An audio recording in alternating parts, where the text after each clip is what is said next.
দর্শক, আজকে আদালত একটি ভালো নির্দেশনা দিয়েছে।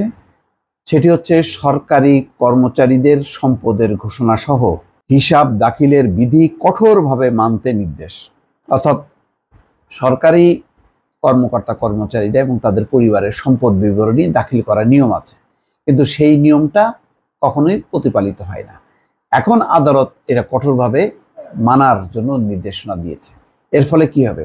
এর ফলে যেটা হবে যে প্রতিনিয়ত সেই যেই হিসাবটা তারা দাখিল করছে তার সাথে প্রকৃত অবস্থাটার মিল আছে কিনা, অর্থাৎ যখন নাকি তদন্ত হবে বা অনুসন্ধান হবে তখন মিল আছে কিনা, তখন কিন্তু বোঝা যাবে যে এই যে সম্পদের হিসাব দাখিল করেছিল তার সাথে বিদ্যমান যে সম্পদ তার মিল আছে কিনা।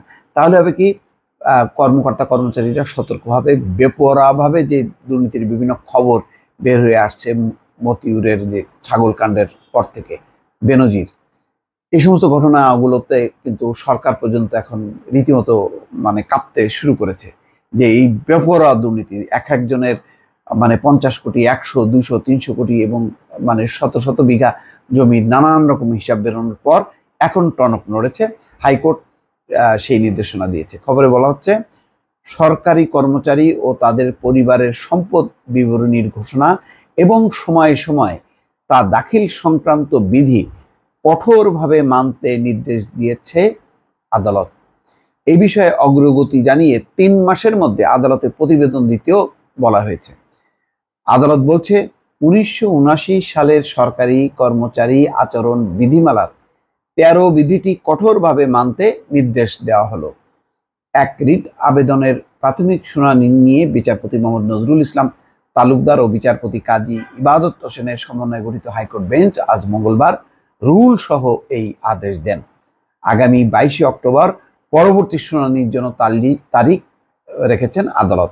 বিধি অনুসারে সরকারি কর্মচারীদের সম্পদের হিসাব দাখিল ও তা প্রকাশের বিষয়ে প্রয়োজনীয় নির্দেশনা চেয়ে গতকাল সোমবার সুপ্রিম কোর্টের আইনজীবী সুবীর নন্দী দাস রিটটি করেন।